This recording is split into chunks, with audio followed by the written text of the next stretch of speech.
Es tu culpa. Ni siquiera pudiste llevar bien a nuestro hijo. Las palabras de mi esposo, David, me atravesaron como cuchillos mientras yacía en la cama del hospital, aún recuperándome de la cirugía de emergencia. Las lágrimas no dejaban de caer mientras lo observaba caminar de un lado a otro en la habitación estéril, su rostro deformado por la ira y el dolor. Lo intenté, hice todo lo que los doctores dijeron, mi voz era apenas un susurro.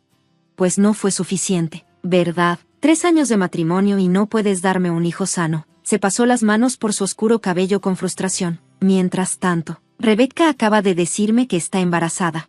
El mundo se detuvo. Rebecca, su secretaria. ¿Qué? El monitor cardíaco comenzó a pitar más rápido. Sí, ya tiene 3 meses. El rostro de David se suavizó, pero no por mí, y lo está llevando perfectamente, sin complicaciones, sin riesgos, nada como tus fracasos. Lo miré, mi mente luchando por procesar lo que escuchaba. Esto tenía que ser una pesadilla. Apenas la semana pasada estábamos decorando juntos la habitación del bebé, eligiendo ropa diminuta y soñando con nuestro futuro como familia. Me llamo Rachel Morrison, tengo 32 años, y así fue como mi vida se desmoronó en lo que debía haber sido un martes cualquiera de mayo. 3 días antes, había estado trabajando felizmente en mi jardín, con una mano descansando sobre mi vientre de 6 meses de embarazo mientras plantaba las rosas que David me había regalado por nuestro aniversario. Todo era perfecto, mi embarazo avanzaba bien, nuestro matrimonio era sólido, y estábamos emocionados preparando la llegada de nuestro primer hijo. Entonces comenzaron los calambres.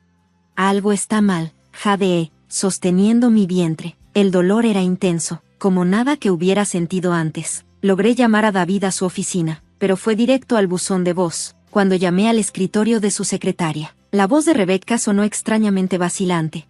Oh, el señor Morrison está en una reunión. No puede ser molestado. Llamé a una ambulancia en su lugar. Las siguientes horas fueron un torbellino de salas de emergencia, voces de doctores y un dolor insoportable. Cuando desperté después de la cirugía, lo primero que noté fue el vacío, tanto físico como emocional. Mi bebé se había ido.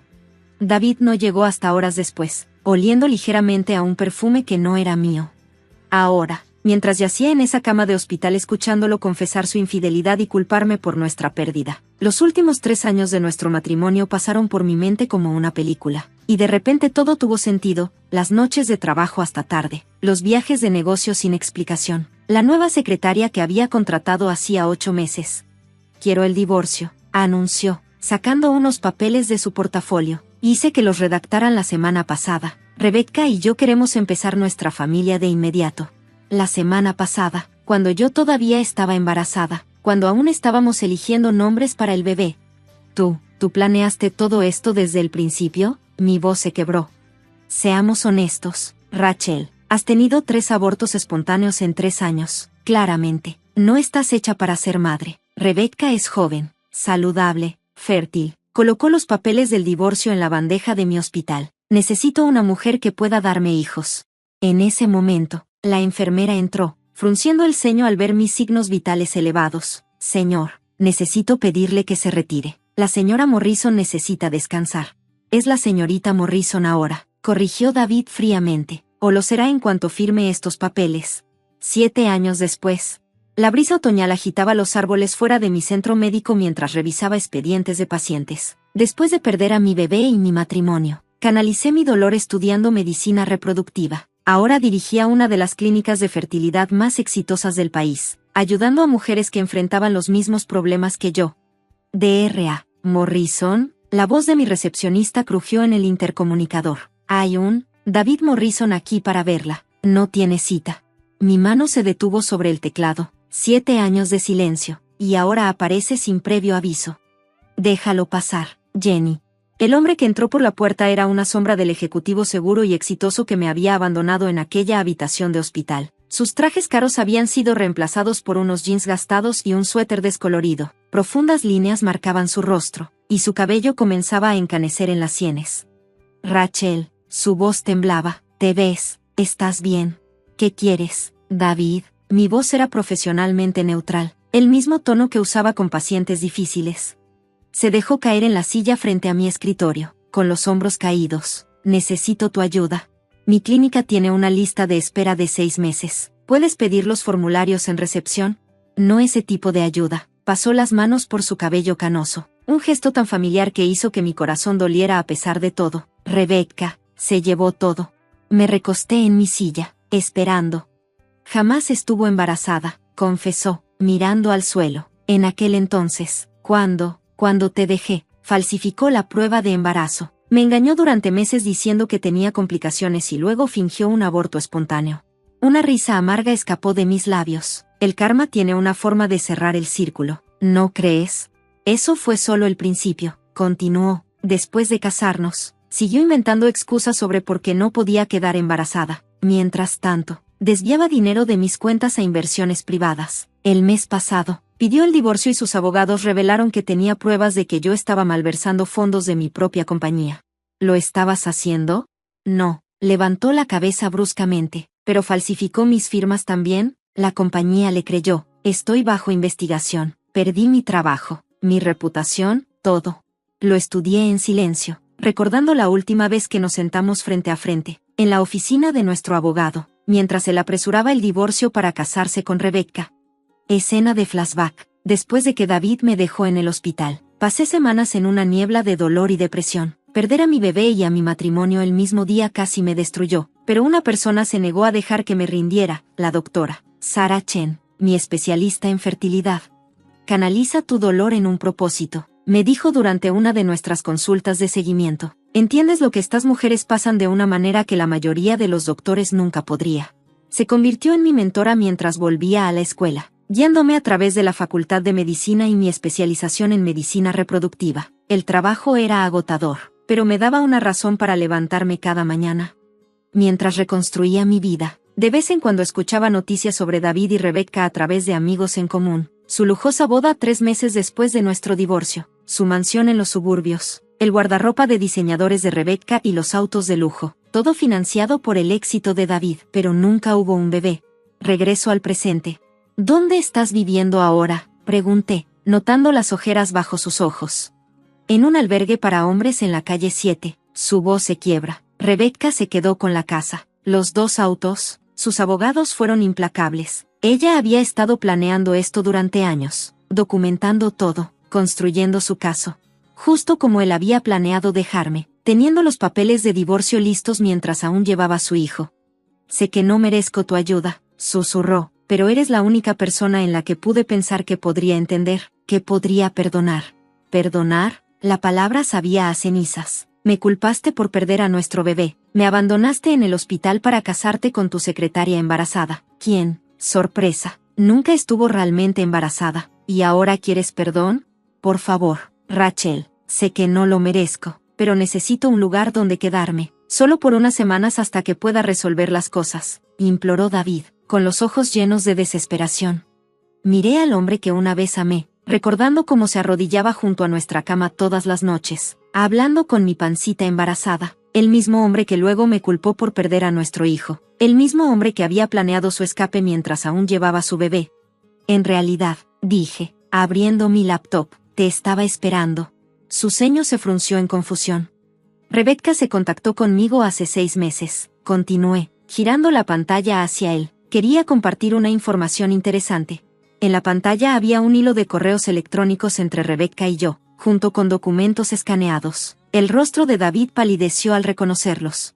Esos son de hace 3 años. Sí, cuando comenzaste a malversar dinero para financiar tu adicción al juego. Hice clic en más documentos. Rebecca no falsificó nada, David. Ella solo guardó las pruebas. ¿Cómo supiste? ¿Sobre el juego? Ahora soy parte de la junta de 3 hospitales importantes. La gente habla, especialmente de un CEO que pierde millones en juegos clandestinos de póker. Saqué una carpeta gruesa del cajón de mi escritorio. Tu exasistente Carl fue particularmente hablador después de que lo despediste por incompetencia, cuando descubrió tus pérdidas. David se desplomó en su silla, los últimos vestigios de su orgullo desmoronándose. Escena retrospectiva, 6 meses atrás. Estaba revisando archivos de pacientes cuando mi secretaria anunció la visita de Rebecca. Entró, perfectamente arreglada como siempre, con un maletín de diseño. Doctora Morrison, dijo, sentándose sin que la invitara. Necesito tu ayuda para acabar con tu exmarido. Le levanté una ceja. ¿Perdón? David no es el hombre que ninguna de las dos pensábamos que era. Sacó una memoria USB, Ha estado jugando con el dinero de la empresa durante años. Al principio, pensé que podría ayudarlo a detenerse, pero negó con la cabeza. Necesita enfrentar las consecuencias. ¿Por qué venir a mí? Porque eres la única persona que podría entender por qué esto debe hacerse. ¿Y por qué? Dudó. Te debo una disculpa. Nunca estuve embarazada en ese entonces. Solo quería lo que tú tenías. Regreso al presente. Rebecca y yo llegamos a un acuerdo. Le dije a David. Ella expondría tus crímenes financieros y de juego, y yo la ayudaría a asegurarme de que enfrentaras las consecuencias adecuadas. ¿Ustedes trabajaron juntas para destruirme? Su voz se quebró. No, David, te destruiste a ti mismo. Nosotros solo nos aseguramos de que no pudieras lastimar a nadie más. Presioné el intercomunicador. Jenny, por favor, envíalos. La puerta se abrió, y dos hombres de aspecto serio con trajes entraron. Sr. Morrison, soy el agente Phillips de la Unidad de Delitos Financieros del FBI. Necesitamos que venga con nosotros. El arresto de David fue titular en toda la ciudad, CEO arrestado por malversación de fondos y fraude. Mientras lo veía ser conducido esposado, no sentí alegría, solo un profundo sentido de cierre. Flashback, 3 meses después de que David se fuera, después de mi tercer aborto espontáneo y el divorcio, descubrí algo crucial durante mi recuperación. Mi incapacidad para llevar un embarazo a término no era solo mala suerte, como sugerían los médicos anteriores. Tenía una condición autoinmune no diagnosticada que podría haber sido tratada si se hubiera detectado antes. Este descubrimiento lo cambió todo, no solo para mí, sino para mis futuras pacientes.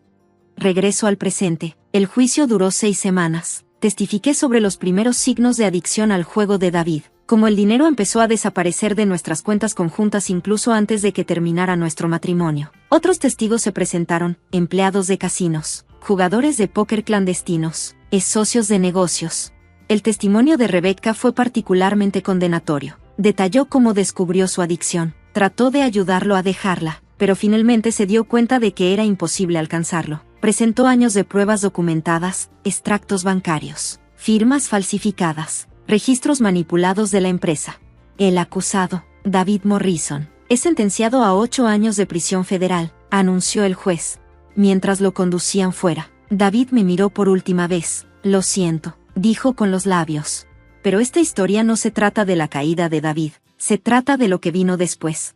Mi clínica de fertilidad se expandió a un centro de investigación médica completo. Fuimos pioneros en nuevos tratamientos para mujeres con problemas de fertilidad autoinmunes. La condición que había causado mis abortos espontáneos se conoció como síndrome Morrison en la literatura médica, y nuestros protocolos de tratamiento ayudaron a miles de mujeres a llevar a término embarazos exitosos. Un año después de la condena de David, recibí una visitante inesperada.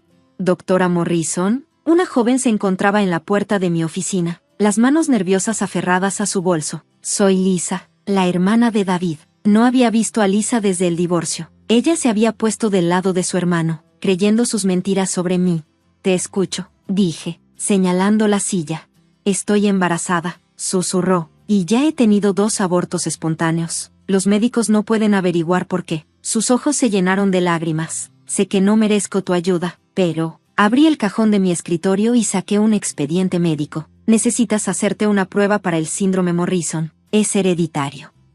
Mi nombre es Isabella, tengo 45 años y trabajé como contadora durante más de 2 décadas. Mi historia comenzó cuando me di cuenta de que mi matrimonio de 20 años estaba desmoronando frente a mis ojos. Todo empezó hace 6 meses. Mi esposo Carlos, director financiero de una importante empresa, comenzó a llegar tarde a casa. Al principio, las excusas eran creíbles, reuniones importantes, nuevos proyectos, clientes del extranjero, pero luego noté los pequeños cambios. El perfume diferente en su camisa, las llamadas secretas que terminaban abruptamente cuando entraba en la habitación, la contraseña nueva en su teléfono. Todas las señales clásicas estaban allí, pero me negué a verlas. Una noche, mientras cenábamos en silencio, decidí confrontarlo. Carlos, ¿hay algo que quieras decirme? Él levantó la vista de su plato, con una expresión que nunca olvidaré. Una mezcla de alivio y desprecio cruzó su rostro. Sí, de hecho, hay algo. Me alegro de que preguntes. Puso su tenedor sobre la mesa con una calma que me heló la sangre. Me voy a divorciar de ti. El silencio que siguió fue ensordecedor. Mi mente se quedó en blanco. Mi corazón se detuvo por un momento. ¿Qué? Mi voz sonaba distante, como si perteneciera a otra persona. Conocí a alguien más, alguien que me hace sentir vivo de nuevo. Se limpió la boca con la servilleta, como si estuviera discutiendo el clima. Es mi nueva secretaria, Victoria. Tiene 23 años. La habitación comenzó a dar vueltas. 20 años de matrimonio, reducidos a una conversación durante la cena. Victoria, ¿la chica que contrataste hace 3 meses? Sí, ella entiende mis necesidades, mi ambición. Es joven, energética. Hizo una pausa, mirándome de arriba a abajo. No como tú, que te has vuelto predecible, aburrida, vieja. Cada palabra era como una bofetada. Pensé en todos nuestros años juntos, en cómo lo apoyé cuando era un simple asistente contable, cómo trabajé horas extras para pagar su maestría en finanzas, cómo postergué mi propia carrera para que él pudiera ascender. ¿Y qué hay de nuestra historia? ¿De todo lo que construimos juntos? Se rió, realmente se rió. ¿Historia? La historia es para los museos, Isabella. Yo quiero un futuro emocionante. Victoria me da eso. Me levanté de la mesa, mis piernas temblaban. ¿Cuánto tiempo? ¿Importa? Sí, maldita sea. Importa. 6 meses. Ni siquiera tuvo la decencia de parecer avergonzado. Los papeles del divorcio llegarán mañana. Mi abogado ya los tiene preparados. En ese momento, algo dentro de mí se rompió. No era solo el corazón. Era la imagen completa de mi vida, de mi futuro, de todo lo que creía seguro. ¿Y dónde vas a vivir? Ya tengo un apartamento con Victoria en el centro. De hecho, miró su reloj. Debería irme. Ella me está esperando. Observé en silencio mientras empacaba algunas cosas. Antes de salir, se detuvo en la puerta. Por cierto, necesitaré que desalojes la casa. Está a mi nombre y Victoria quiere remodelarla. La puerta se cerró, y me quedé sola en nuestra casa de 15 años. La casa que yo había decorado, donde había plantado cada flor en el jardín, donde había imaginado envejecer juntos. Esa noche no dormí. En lugar de llorar, comencé a planear. Recordé algo que había descubierto hace años, algo que había guardado como una carta de último recurso, esperando nunca tener que usarla. Al día siguiente, cuando llegaron los papeles del divorcio, los leí cuidadosamente. Carlos me ofrecía una compensación ridículamente baja, considerando nuestros años juntos y mi contribución a su carrera. Firmé los papeles sin protestar, para su sorpresa, pero junto con los documentos firmados, le entregué un sobre manila. ¿Qué es esto?, preguntó, con Victoria a su lado, sonriendo triunfalmente. Mi regalo de despedida. Creo que deberías leerlo aquí mismo. Carlos abrió el sobre con desdén, pero su expresión cambió dramáticamente mientras leía. Victoria, curiosa, miraba por encima de su hombro. De repente, su rostro se puso pálido. Esto no puede ser verdad, murmuró Carlos. Oh, pero lo es, respondí con calma. Cada documento, cada transferencia, cada correo electrónico, todo está ahí. Victoria comenzó a alejarse de Carlos, su expresión de triunfo transformándose en horror. Victoria miró los documentos, su rostro cada vez más pálido. Carlos, ¿qué significa esto? Los papeles en sus manos temblaban. Eran pruebas detalladas de años de fraude financiero, malversación de fondos y evasión fiscal que Carlos había estado realizando en su empresa. Durante años, comencé tranquilamente, mientras eras el director financiero. Has estado desviando dinero a cuentas offshore. ¿Creíste que nunca lo notaría? Soy contadora, Carlos, y una muy buena. Carlos intentó mantener la compostura, pero podía ver el miedo en sus ojos. Esto es ridículo. No tienes pruebas, ¿no? Saqué mi teléfono y reproduje una grabación. Su voz, clara como el cristal, dando instrucciones para transferir fondos ilegalmente. Tengo copias de cada transacción, cada documento falsificado, cada correo electrónico incriminatorio, todo respaldado en múltiples lugares seguros. Victoria soltó los papeles como si quemaran. ¿Es esto cierto? ¿Has estado robando dinero? Carlos se aflojó la corbata, sudando. Victoria, cariño, ¿puedo explicarlo? También tengo pruebas de cómo manipulaste las cuentas para ocultar bonos y comisiones. Continué. ¿Cuánto fue el año pasado? ¿2 millones que nunca declaraste? Victoria dio un paso atrás. ¿2 millones? Pero me dijiste que apenas podías permitirte el apartamento que compramos. Me reí suavemente. Oh, Victoria, ¿realmente creíste que eras especial? Déjame mostrarte algo más. Saqué otro sobre. Estas son fotos de Carlos con su anterior secretaria, Sandra, hace 2 años. Y aquí está con María, la secretaria antes que Sandra. Parece que tiene un patrón. Victoria arrebató las fotos. Sus ojos se agrandaron con cada imagen. Me dijiste que nunca habías estado con nadie más. Victoria, por favor. Carlos intentó alcanzarla, pero ella retrocedió. No me toques, eres un mentiroso, un ladrón. Me senté cómodamente, observando cómo su perfecta nueva vida se desmoronaba. Por cierto, Carlos, envié copias de toda esta información a la junta directiva de la empresa. Deberían estar recibiéndolas. Ahora, su teléfono comenzó a sonar frenéticamente. Lo sacó de su bolsillo, sus manos temblando tanto que casi lo deja caer. Dios mío, murmuró, mirando la pantalla. El presidente de la junta. También alerté a la oficina de impuestos. Añadí casualmente. Están muy interesados en revisar tus declaraciones de los últimos 10 años. Victoria agarró su bolso. No puedo ser parte de esto. Me voy. ¿Irte? ¿A dónde? Carlos parecía perdido. Vivimos juntos. Ya no, gritó ella. No voy a arriesgar mi carrera por un mentiroso y ladrón. La puerta se cerró de golpe detrás de ella. Carlos se derrumbó en una silla, toda su arrogancia anterior desaparecida. ¿Por qué? Susurró. ¿Por qué ahora? Me levanté, alisando mi falda. ¿Sabes? Podría haberte entregado hace años. Descubrí tus actividades ilegales poco después de que comenzaran, pero te amaba, y creí que podríamos superarlo juntos. Guardé las pruebas solo como seguro. Su rostro se contorsionó de rabia. Me has arruinado. No, Carlos, tú te arruinaste solo. Yo solo esperé el momento adecuado. Su teléfono seguía sonando. Mensajes de texto llegaban uno tras otro. Su imperio se estaba desmoronando en tiempo real. Los papeles del divorcio que firmé, continué, los revisé cuidadosamente. Me das el 30% de tus activos declarados, pero ambos sabemos que tus verdaderos activos son mucho mayores. A menos que quieras que las autoridades descubran todo. ¿Qué quieres? Su voz era apenas un susurro. Quiero el 70% de todo, los activos declarados y los no declarados. Y la casa se queda conmigo. Eso es extorsión. No, Carlos, eso es justicia. Firma los nuevos papeles del divorcio que mi abogado preparó, o las autoridades recibirán el resto de la evidencia. Mientras firmaba con manos temblorosas, pensé en todas las noches que había pasado sola, en todas las mentiras que había tolerado, en toda la humillación que había soportado. Por cierto, añadí mientras guardaba los papeles firmados, Victoria no fue la única que recibió un sobre hoy. Todas tus exsecretarias también recibieron uno, con pruebas de tus aventuras con las otras. Me pregunto si alguna de ellas querrá hablar con la prensa. Se levantó bruscamente, su rostro rojo de ira. Eres una bruja. No, Carlos. Soy una mujer que aprendió a jugar tu juego mejor que tú. Las semanas siguientes fueron un torbellino. Carlos fue despedido de su trabajo y está bajo investigación federal. Victoria desapareció completamente de su vida. Las exsecretarias, animadas por el movimiento Almohadilla Meto, comenzaron a hablar públicamente sobre sus experiencias. Mientras tanto, yo me quedé con la casa, una generosa liquidación y la satisfacción de saber que la justicia, aunque tardía, finalmente había llegado. Un año después, mientras disfrutaba de mi café matutino en el jardín que tanto amaba, recibí un mensaje de texto de un número desconocido. Era Victoria.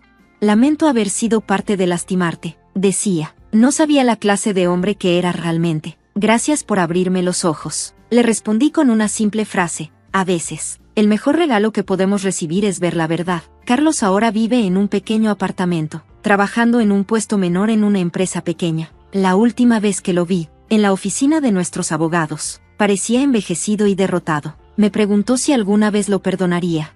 Ya lo hice, le dije, pero el perdón no significa olvido, y ciertamente no significa que las acciones no tengan consecuencias. En cuanto a mí, utilicé parte del dinero del divorcio para abrir mi propia firma de contabilidad. Me especializo en auditorías forenses, ayudando a otras personas a descubrir fraudes financieros. También doy charlas a mujeres sobre independencia financiera y la importancia de conocer los asuntos financieros de sus parejas.